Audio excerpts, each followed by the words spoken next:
Bienvenue sur le podcast Harmonic Universe, votre podcast sur l'éveil spirituel, la vie extraterrestre et l'ascension planétaire. Je suis Laura Marie et au programme de ce podcast, la maturité spirituelle.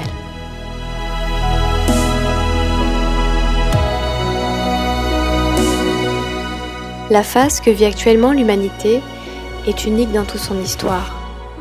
Chaque jour, des milliers d'êtres humains s'éveillent à la réalité des limites des systèmes qui ont gouverné cette planète jusqu'à présent. Chaque jour, des milliers s'éveillent à la réalité de la véritable histoire de l'humanité et des civilisations ayant précédemment existé sur Terre. Et chaque jour, les consciences, terrestres ou extraterrestres, venues en mission sur Terre dans le but d'œuvrer pour la libération globale de cette planète des forces qui l'ont asservie, et dans le but de créer cette nouvelle Terre en construction, accueillant des individus plus conscients, plus respectueux et plus connectés à leur véritable nature ainsi qu'à la conscience de celle qui les accueille, Gaïa, se réactivent et entrent dans leurs missions respectives, et impactent ainsi les humains qui les entourent par l'exemple. Ceux que l'on appelle les indigos, starseeds, ou pour les plus récemment arrivés cristal, sont des consciences provenant d'ailleurs que de la Terre, venus en renfort dans le but d'assister dans cette phase cruciale d'ascension planétaire.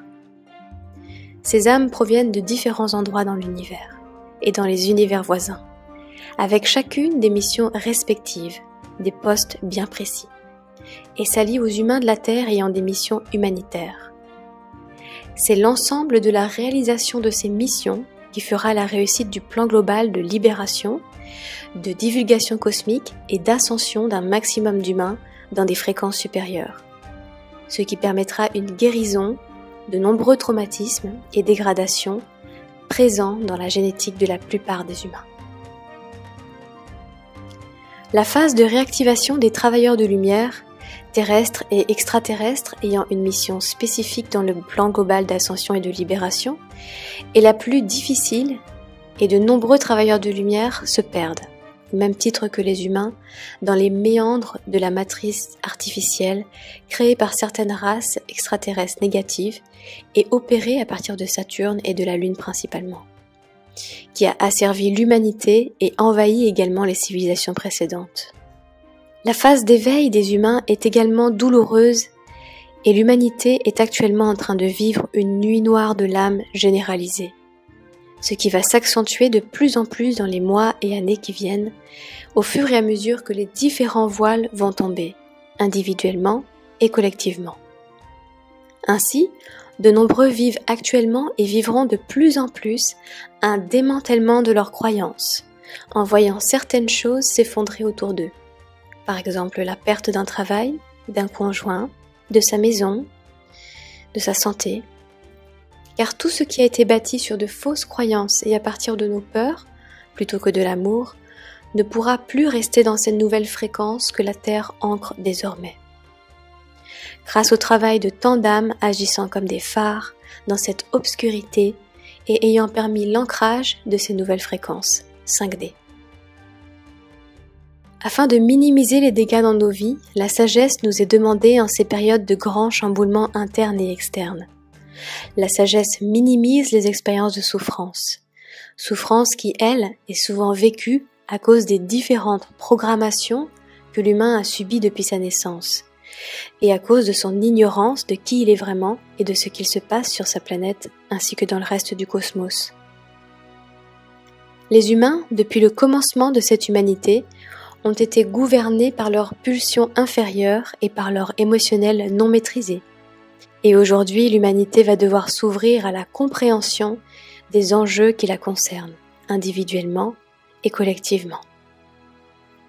Également, chacun va progressivement devoir s'ouvrir sur sa véritable nature multidimensionnelle, sur l'existence de ses différents corps subtils et sur la maîtrise de ses propres énergies, en apprenant le discernement vibratoire, c'est-à-dire discerner quel courant énergétique nous traverse ou traverse les autres véhicules, c'est-à-dire les autres corps, autour de nous, en chaque instant, afin de pouvoir être en mesure de faire des choix conscients de quelle force et courant nous souhaitons servir. Cette maîtrise de l'identification des différentes vibrations qui nous traversent, ainsi que de nos émotions et réactions, est appelée la maturité spirituelle. Être spirituel, cela ne veut pas simplement dire avoir quelques connaissances, avoir une apparence spirituelle, faire du yoga ou même vouloir œuvrer pour le monde. La maturité spirituelle est un long travail de maîtrise que chaque individu souhaitant réellement être au service du bien, de la vérité, du beau et de l'harmonie se doit d'effectuer.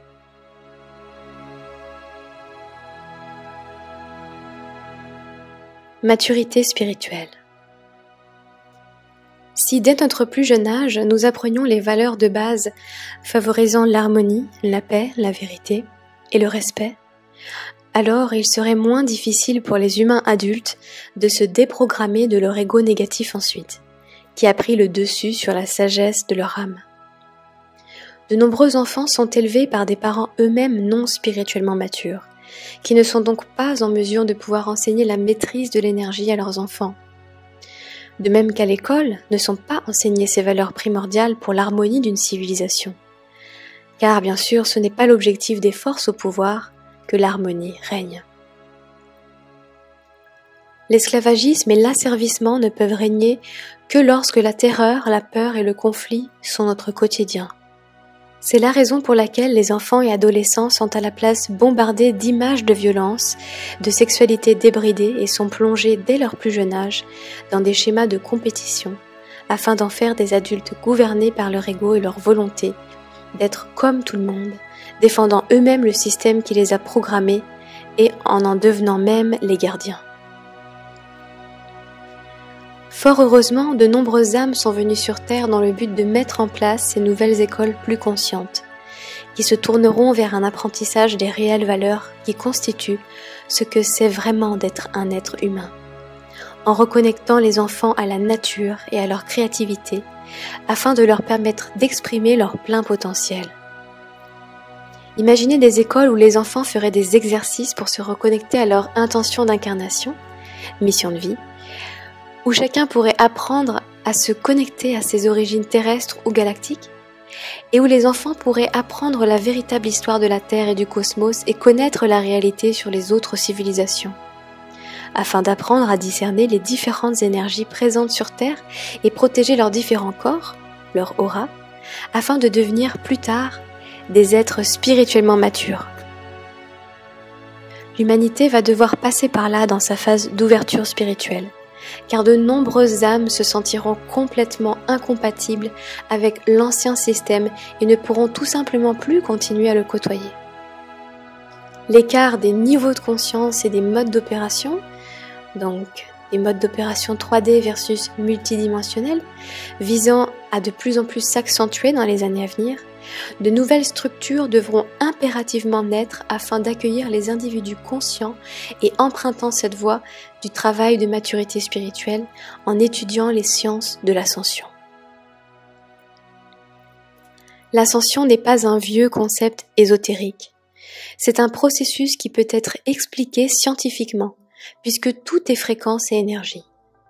Ce nouvel âge, qui a été annoncé par de nombreuses prophéties tout au long de l'histoire, c'est la période que nous vivons aujourd'hui et pour laquelle beaucoup d'entre nous, s'intéressant à ces sujets, sommes venus s'incarner, avec une grande accélération depuis 2012. Nombreux enseignants New Age ont repris beaucoup de vérités concernant cette période, mais la distorsion et la désinformation étant tellement répandues parmi ces enseignements qu'aujourd'hui, nombreux de ceux qui ont également été programmés par le New Age devront faire aussi ce travail de déprogrammation, comme ils ont dû le faire avec les programmes de la société traditionnelle, la matrice. De nombreuses âmes des générations précédentes se sont faites piéger par ces distorsions et ont ainsi endommagé le plan global, l'ont retardé et ont fait que les âmes suivantes ont dû adapter leurs contrats et missions respectives afin de pouvoir continuer le plan. La distorsion ici-bas et les amalgames sont tellement conséquents que celui qui n'a pas suffisamment de discernement vibratoire, de bon sens et qui ne fait pas un travail de démantèlement de ses croyances et de son ego négatif risque beaucoup. Le déni ne peut plus exister dans une société véritablement consciente. Les humains doivent à présent se libérer des religions, des dogmes et des formes de spiritualité les amenant au déni et à fermer les yeux sur ce qui les a servis.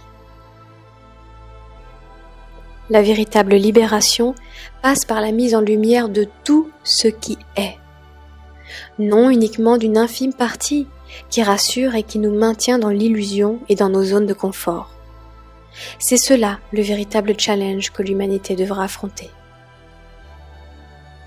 De nombreuses personnes ne sont pas encore prêtes à ouvrir les yeux sur la réalité de la présence extraterrestre, positive et négative, des programmes spatiaux secrets, de la manipulation mondiale, de l'asservissement des âmes terrestres et de leur recyclage après la mort, sur la Terre ou dans d'autres endroits prisonniers, et préfèrent entendre des discours qui les rassurent, plutôt que d'entendre la vérité, et d'apprendre ensuite à devenir des êtres vraiment libres. Encore une fois, seule la réelle connaissance globale libère. Une connaissance compartimentée ou sélective ne peut libérer. Nous courons sinon le risque d'être enfermés dans une autre forme d'illusion ou de semi-vérité qui mènera tôt ou tard à la déception. Numéro 1. Neutralité émotionnelle. L'être spirituellement mature ne fait pas de différence entre le positif et le négatif lorsqu'il s'agit d'apprendre et d'agrandir ses connaissances et sa conscience du monde qui l'entoure. Celui qui cherche à filtrer uniquement le positif, ne souhaitant pas parler de ce qu'il estime négatif, ne peut être spirituellement mature et court le grand risque de voir son déni, ses amalgames et ses peurs l'emmener dans différents pièges. Un être spirituellement mature ouvre les yeux sur tout ce qui est et accepte d'étudier tout ce qui est dans le but de se libérer par la connaissance et la conscience et ainsi de devenir un exemple vivant de la force, du courage et de la réelle souveraineté. Celui qui ne veut pas entendre qu'il existe des races extraterrestres et interdimensionnelles négatives, alors on entend par négative une race qui n'a pas les intérêts des humains et des autres races bienveillantes à leurs esprits, œuvrant plutôt pour la domination, le pouvoir et pour des intérêts égoïstes. Donc celui qui ne veut pas entendre qu'il existe des races négatives présentes sur Terre depuis le commencement de l'humanité et même bien avant et manipulant à grande échelle l'humanité, se nourrissant de l'énergie négative des humains en créant sans cesse des conflits dans leur vie individuelle et collective. Celui qui ne veut pas entendre que les âmes terrestres sont piégées dans une matrice artificielle créée par ces races, qui forçait jusqu'à l'année 2012 les âmes à se réincarner sur Terre, en ayant leur mémoire effacée à chaque incarnation. Celui qui ne veut pas ouvrir les yeux sur la réalité des attaques psychiques, des implants extraterrestres et militaires, de l'intelligence artificielle envahissant tout le vivant pour le rendre inorganique, et de la guerre contre la conscience qui continue d'être opérée et qui le sera de plus en plus, préférant être rassuré par des discours ne visant pas la réelle libération de l'individu, ne sont pas dans la maturité spirituelle, qui consiste à porter à sa conscience tout ce qui est, sans aucune forme de déni, dans la sagesse et dans l'observation de ce qui est. Ces âmes encore fragiles sont celles qui sont les plus piégées dans différentes formes de croyances, illusions et surtout déceptions. Le déni ou l'ignorance peuvent rendre heureux et rassurer un instant, même le temps d'une vie. Mais tôt ou tard, chacun devra se trouver nez à nez avec la vérité, et moins la personne se sera préparée pendant sa vie physique, plus les difficultés seront grandes au moment de la levée du voile. Ce qu'il se passe aujourd'hui sur Terre est unique, et est une occasion unique de réellement se libérer par la conscience. L'accès à l'information facilite cet apprentissage, même si de l'autre côté, la confusion créée volontairement par la quantité d'informations et de désinformations présentes désormais sur le sujet peut nous emmener dans les différents pièges semés sur le chemin du véritable réveil. Mais la peur ne doit jamais être notre moteur. L'amour et la volonté de connaître la vérité doit l'être, ainsi que la volonté d'être au service des plus hautes valeurs divines telles que l'harmonie, le respect, la bienveillance, la beauté, l'authenticité, la vérité et la liberté. Attention, la liberté ne voudra jamais dire la liberté de heurter autrui, de lui nuire ou de le tuer, humains ou animaux. Également, sous couvert de la liberté d'expression, de nombreux êtres heurtent ou détruisent avec des mots d'autres êtres ou leur travail, ignorant de la vibration des mots et des différents courants d'énergie et de force qui peuvent nous animer. La véritable liberté, c'est la liberté d'être qui l'on est, aligné à son âme, et ce dans le respect de la vie d'autrui, en laissant à l'autre cette même liberté. La maturité spirituelle est donc impérative pour l'harmonie d'une civilisation. Un être spirituellement mature a la pleine conscience que ce qu'il fait à l'autre, il se le fait à lui-même, et du caractère interconnecté de toute forme de vie. Il a conscience que lorsqu'il nuit ou attaque son frère, ou sa sœur, humain ou animal, il se punit lui-même des futures conséquences karmiques de ses actes, et du lien qu'il crée en commettant des actes malveillants avec certaines entités ou races extraterrestres qui œuvrent pour l'antivie et qui recherchent en permanence des véhicules pour leur permettre d'accomplir leurs agendas sombres dans la réalité physique. Un être spirituellement mature doit être en mesure d'identifier les différentes forces qui le traversent et qui peuplent les différentes dimensions afin de pouvoir choisir en conscience pour qui il souhaite œuvrer, pour la vie ou pour l'antivie. La neutralité émotionnelle ne voudra en aucun cas jamais dire l'absence d'empathie ni l'inaction. La neutralité émotionnelle est tout simplement la capacité de maîtriser ses propres émotions et de ne plus servir de marionnette réagissant avec ses propres blessures non guéries et ses propres projections. La neutralité émotionnelle ne veut pas non plus dire que nous ne pouvons pas rester authentiques dans nos sentiments. Mais nos sentiments ne doivent jamais prendre le contrôle de nous-mêmes et surtout nous faire perdre notre lucidité et clarté d'esprit. Nous devons apprendre à nous placer en tant qu'observateurs de nous-mêmes et de nos réactions et à identifier ensuite, grâce à notre discernement vibratoire, les forces qui passent au travers de nous afin de choisir en pleine conscience de quoi nous souhaitons être le véhicule. Numéro 2, le discernement vibratoire. À chaque instant, avec chaque pensée, chaque mot et chaque acte, nous prenons position en décidant d'œuvrer pour la vie et pour les plus hautes valeurs divines, ou pour l'antivie et ses procédés de destruction et de déception. Il est primordial pour tout être humain d'apprendre à reconnaître ces deux courants d'énergie et leurs signatures vibratoires, ainsi que les signatures vibratoires des différents êtres peuplant nos univers, positifs et négatifs, œuvrant pour la vie ou pour l'antivie, la lumière organique versus l'intelligence artificielle, ou encore les forces christiques versus les forces lucifériennes et sataniques. Cela vient progressivement en fonction du degré d'expérience des individus, et l'important est de souhaiter apprendre à discerner, plutôt que de souhaiter continuer à être dans le déni. Celui qui accepte vouloir apprendre le discernement vibratoire et accepte que la réalité soit bien plus vaste que ce qu'il peut lui-même souvent concevoir, prouve son humilité et la maîtrise de son ego. Très peu encore d'individus sur le chemin de l'éveil maîtrisent le discernement vibratoire, et c'est la raison pour laquelle autant sont piégés dans le New Age. Discerner vibratoirement, ce n'est pas uniquement, ni même nécessairement savoir si une chose est vraie ou fausse, mais plutôt discerner quel courant vibratoire anime l'être et pour quel agenda il peut être utilisé. Ainsi, à l'heure de la déception, il est important de porter notre attention sur la vibration avant toute chose. La vibration dans un monde d'illusions, de faux-semblants, d'hologrammes et de mensonges est le seul moyen de voir au travers. Celui qui veut discerner avec ses yeux ou ses oreilles court le grand risque de tomber dans la désillusion. Seul le discernement vibratoire peut être fiable dans une réalité falsifiée comme sur Terre. Le véritable discernement peut parfois être lié au bon sens, mais défie parfois toute logique du mental. Par exemple, « je ne raisonne pas avec cette personne, je ressens quelque chose d'étrange, pourtant elle est gentille et elle ne m'a jamais rien fait de mal. » La logique voudrait qu'on lui fasse confiance. Or, une intuition et un signal intérieur nous disent le contraire. Ça, c'est le discernement vibratoire qui est en marche et qui est la voix de l'âme qui cherche à nous guider dans cette géante illusion et sur cette planète où tout est falsifié et où tout ce qu'il se passe réellement se passe dans les autres dimensions.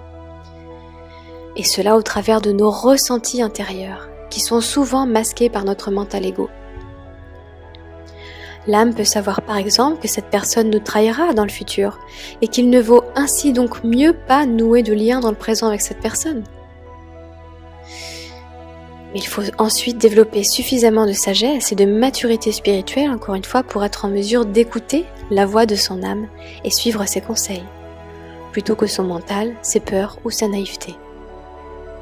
Au même titre que si nous prenons des médicaments pour masquer les symptômes de nos maladies, si nous écoutons notre mental ego qui masque nos ressentis, alors nous ne laissons pas l'opportunité à notre âme et à notre corps de nous donner les messages nécessaires à notre avancement. Numéro 3, démantèlement de l'ego. Ce que de nombreux humains, y compris et surtout dans les milieux spirituels, ignorent, c'est que l'ego négatif et sa structure ne sont pas quelque chose d'organique. Autrement dit, l'ego négatif n'est pas une création divine comme le reste du corps humain, et a été ajouté par certaines factions extraterrestres négatives par manipulation de l'ADN, dans le but de maintenir sous contrôle les humains, alors coincés dans des programmes destructeurs pour eux-mêmes et pour les autres. L'ego négatif et ses filtres sont responsables de tous les conflits, de toutes les guerres, de toutes les manipulations, de tous les jugements, de tous les sentiments de domination et désir de pouvoir et de contrôle, ainsi que de toutes les souffrances. Ainsi, nous pouvons facilement nous rendre compte que sans cet élément ajouté, et si l'humain n'avait pas sa mémoire effacée, et avait la possibilité d'évoluer spirituellement, il serait en majorité et selon son degré d'avancement spirituel de nature bienveillante et pacifique.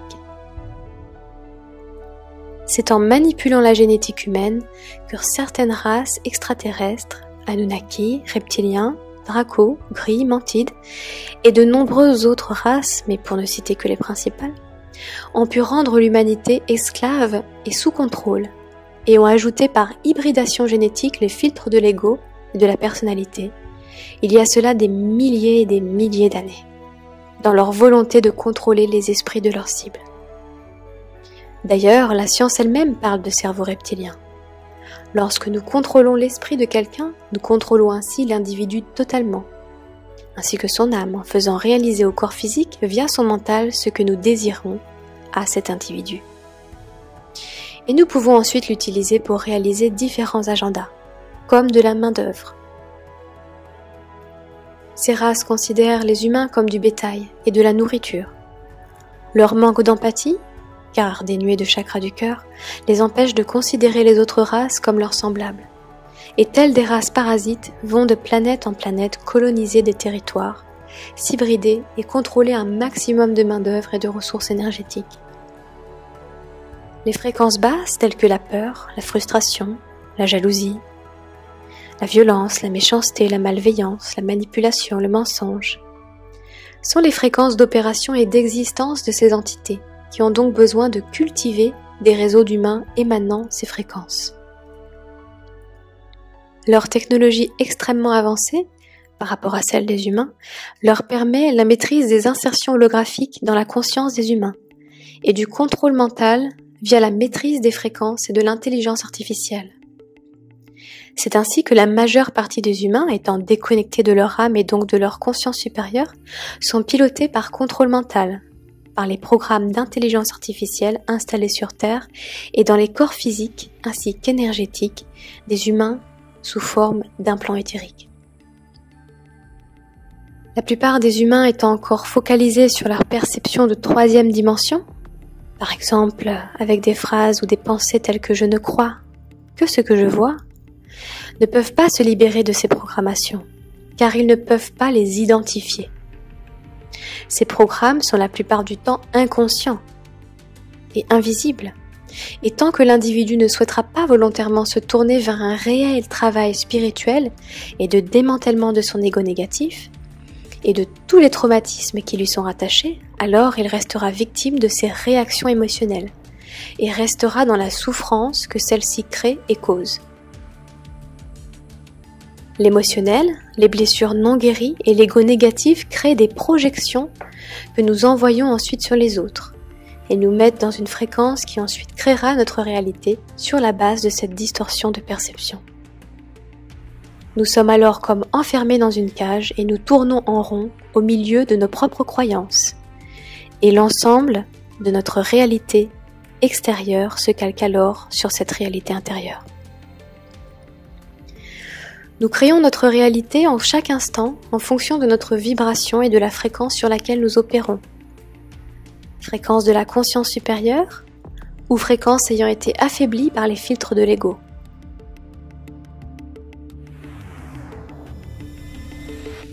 Opérer sur la fréquence de l'ego négatif diminue l'énergie de l'ensemble de nos corps énergétiques, multidimensionnels, ainsi que notre force vitale, et provoque une déconnexion spirituelle.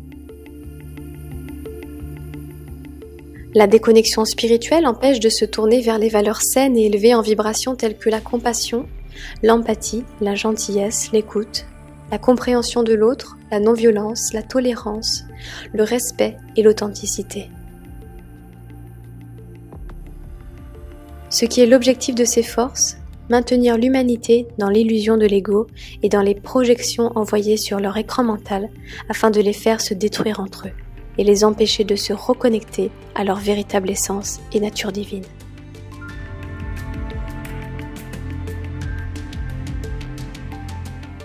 Numéro 4. Responsabilité individuelle et collective. La maturité spirituelle nous permet de prendre conscience qu'en chaque instant, nous sommes responsables des énergies que nous véhiculons et ainsi des effets que nous causons sur la planète et dans le cosmos avec les énergies pour lesquelles nous choisirons d'être les véhicules physiques. Chaque pensée que nous choisissons de penser, chaque mot que nous écrivons, chaque parole que nous prononçons et chaque acte que nous commettons produit un effet constructeur ou destructeur sur la planète. Il provoque soit un effet d'harmonie ou de disharmonie. Il provoque soit l'union, soit la division, soit le soutien, soit l'humiliation, soit la beauté, soit la laideur, soit la lumière, soit la noirceur, soit la conscience, soit l'inconscience, et soit la vérité, soit le mensonge. Il est dans la responsabilité de chacun de choisir les forces avec lesquelles il souhaite s'allier et les valeurs pour lesquelles il souhaite œuvrer et être un véhicule. En l'absence de choix clair, alors le véhicule sera utilisé par contrôle mental et manipulation énergétique par les forces de contrôle et d'asservissement. Ainsi, tous ceux qui choisissent d'être dans le déni ou qui sont inconscients de la réalité de la présence des différentes forces ou incapables de les discerner vibratoirement se retrouvent être des marionnettes ou des portails utilisés pour perpétuer les fréquences basses de division et les programmes victimes-bourreaux inséminés au sein de la civilisation humaine. L'être spirituellement mature est conscient que tout ce qu'il pense et fait provoque un effet dans l'univers et ne souhaite pas créer la disharmonie heurtée ni pouvoir être utilisé du fait de son ignorance pour accomplir des agendas de destruction. L'être spirituellement mature est responsable et ne cherche plus à blâmer autrui pour ses propres manquements. Il ne cherche plus à accuser, à pointer du doigt pour justifier ses propres agissements négatifs. Même si une personne nous attaque et que nous lui faisons du mal à notre tour, alors nous devenons les uniques responsables de notre action et nous subirons les conséquences karmiques de nos agissements, tout comme celui qui nous a attaqués au départ. Les programmes inconscients qui ont été mis dans le mental humain contribuent à perpétuer ces actes. Attaque, colère, justification, blâme, victimisation, bourreau, etc. Et il est impératif que l'humanité apprenne à se responsabiliser afin de ne plus pouvoir être utilisée au niveau cosmique par des forces qui profitent de son ignorance et de son manque de maturité spirituelle. Ainsi, chaque humain a une responsabilité individuelle pour son propre véhicule, sa propre âme et ses propres corps énergétiques, mais aussi une responsabilité collective en tant que membre d'une civilisation. Si nous voulons faire changer de direction la conscience collective de l'humanité, alors cela doit passer par un travail individuel de chaque membre de cette conscience collective. Chaque être humain qui décide de ne plus être un véhicule pour ses fréquences de destruction se libère et libère par l'exemple tous ceux qui l'entourent et qui souhaiteront emprunter également ce chemin. Tout en gardant en tête qu'il ne sera alors pas responsable de ce que les autres décideront de faire ou non. Nous ne pouvons pas aider ceux qui ne veulent pas être aidés. Et nous ne sommes responsables que de nous-mêmes et des conséquences de nos propres actes, et non des conséquences des actes des autres. L'être spirituellement mature est conscient de la valeur de la vie et de sa responsabilité dans l'ensemble de la création, d'honorer sa vie, mais aussi toute forme de vie. Son existence ne doit pas être une nuisance pour les autres formes de vie, mais au contraire, un moyen de contribuer à l'amélioration de tout ce qui l'entoure, la beauté et l'harmonie étant toujours au centre de ses objectifs. Il œuvre pour le bien collectif, le beau et le vrai. Le travail de maturité spirituelle est un travail de longue haleine, qui demande volonté et discipline. La spiritualité ne peut être un hobby pratiqué uniquement quelques heures par semaine. Le développement spirituel doit être une volonté quotidienne et de chaque instant d'incarner les plus hautes valeurs et d'être en alignement avec son âme, afin que notre véhicule ne soit plus utilisé pour accomplir des agendas ne servant pas notre plus grand bien, ni le plus grand bien de l'humanité. L'ouverture de notre conscience et la volonté de ne plus être dans le déni, la maîtrise de nos émotions, la guérison de nos blessures, le démantèlement de notre ego négatif, le discernement vibratoire ainsi que la prise de notre responsabilité individuelle et collective en tant qu'être humain incarné sur Terre seront ce qui nous permettra d'acquérir la maturité spirituelle nécessaire à notre propre libération ainsi qu'à la libération de l'humanité collectivement des forces qui l'ont asservi du fait de son ignorance de sa véritable nature. La maturité spirituelle est et sera la seule façon de se libérer de ces forces, car le combat de front avec des forces de si basse fréquence et des formes d'intelligence artificielle est perdu d'avance. Lorsque nous combattons de front une fréquence basse, nous descendons à sa fréquence et nous sommes ainsi dans une vibration basse qui entraîne l'épuisement de nos ressources énergétiques, ce qui nous rend ensuite encore plus vulnérables énergétiquement et propice aux attaques psychiques et éthériques. C'est uniquement dans l'absence de déni et dans la connaissance totale que l'humain pourra s'en libérer. Ignorer ces processus et cette réalité contribue uniquement à faire en sorte que cela puisse perdurer et à empêcher l'humain d'acquérir cette véritable maîtrise et maturité spirituelle qui ne pourra être atteinte en se concentrant uniquement sur une réalité partielle. La connaissance permet l'identification, ce qui permet ensuite la véritable libération.